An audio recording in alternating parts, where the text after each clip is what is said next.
வணக்கம்.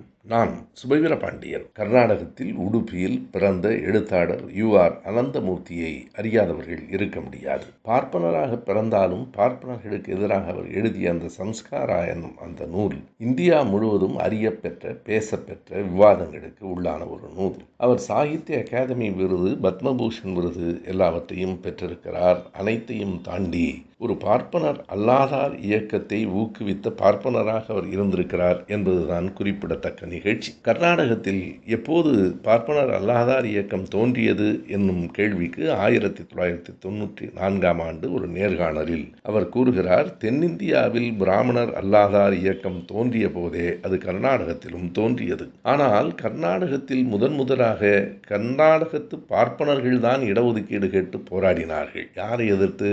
எல்லா பதவிகளையும் தமிழ்நாட்டு பிராமணர்கள் கைப்பற்றி கொண்டு விட்டார்கள் என்று அன்றைக்கு திவானாக இருந்த சேஷாத்ரி ஐயர் போன்றவர்களை எடுத்துக்காட்டி கர்நாடகத்து பிராமணர்கள் போராடினார்கள். பிறகு அவர்கள் இடம்பெற்றவுடன் அவர்களை எதிர்த்து பிராமணர் அல்லாதவர்கள் கர்நாடகத்தில் போராடினார்கள். பிறகு ஹரிஜனங்கள் தங்கள் இடத்தை பெற போராடினார்கள். இப்படி படிப்படியாக அந்த போராட்டம் வளர்ந்தது என்கிறார் யு.ஆர். அனந்தமூர்த்தி.